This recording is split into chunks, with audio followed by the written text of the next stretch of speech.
आज पगार हुआ है पगार। लक्ष्मी का अपमान नहीं करते बाबू, इसको रखो। I love you. आइल बड़ा तो पगार देवे, ये तो 15 दिन में खत्म हो जाई। हे भगवान, ये पगला कहिया सुधरी। आगे लागू ऐसा नौकरिया रे पियलवा,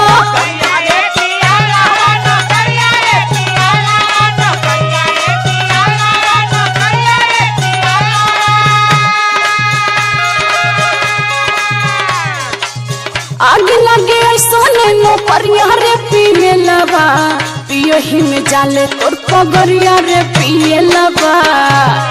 अरे तुम रेड़ी मारती हो पति परमेश्वर को, रेड़ी तेरी।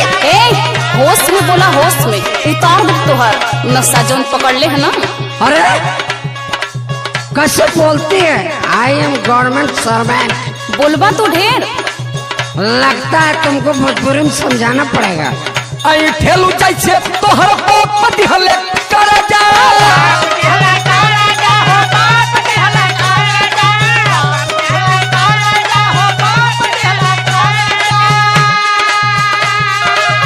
आई ठेलू जैसे तोहर बाप दिहले कर जा, पाई गइलू फिर नौकरिया वाला मरदा।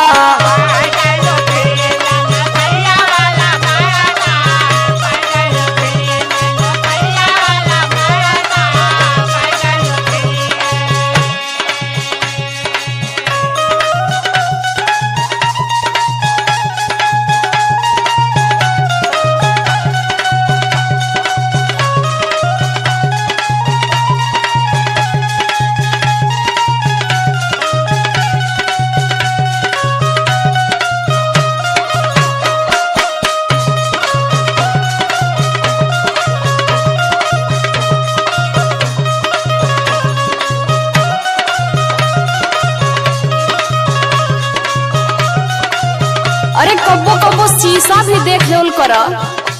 गवर्नमेंट सर्वेंट रूप तो ऐसन भल भल लगत बा कि आंधी में आम बिन के आइल बड़ा। आई सुना सुनावो।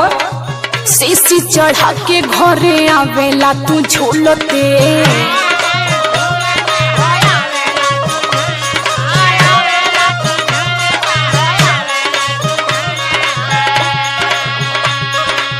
मूड मोर बिगड़े तोहार मुँह खोलते।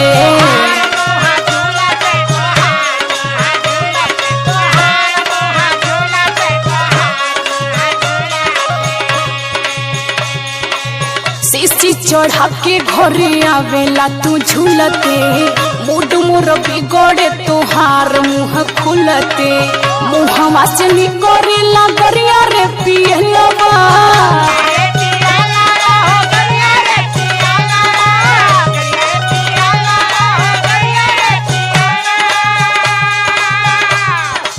मुँहवा से निकरे लगरिया रे पियलवा, पियही में जाले तोर पगरिया रे पियलवा।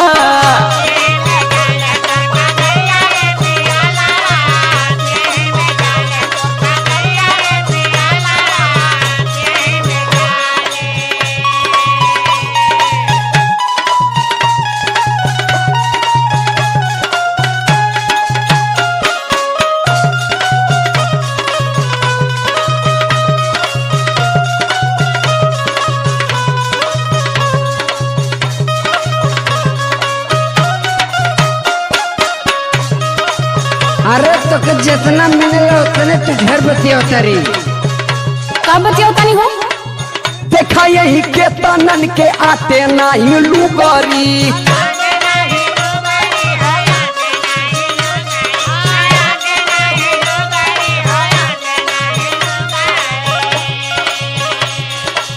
रानी लेखा तोरा के सजावली रे फुहरी।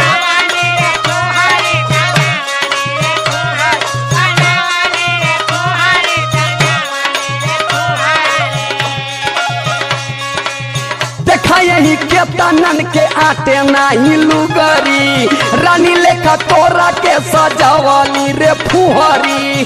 सजिया पर उठेलू हमार होला हर जा,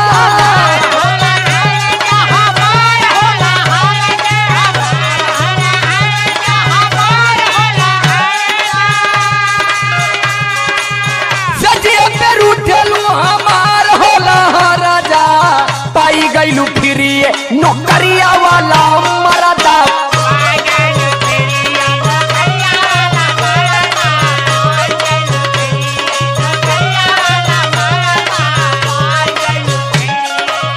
पियही में जाले तोर पगरिया रे पिए लगा पाई गइलू फिरिए नौकरिया वाला मरदा पियही में जाले तोर पगरिया रे पिए लगा पाई गइलू फिरिए नौकरिया वाला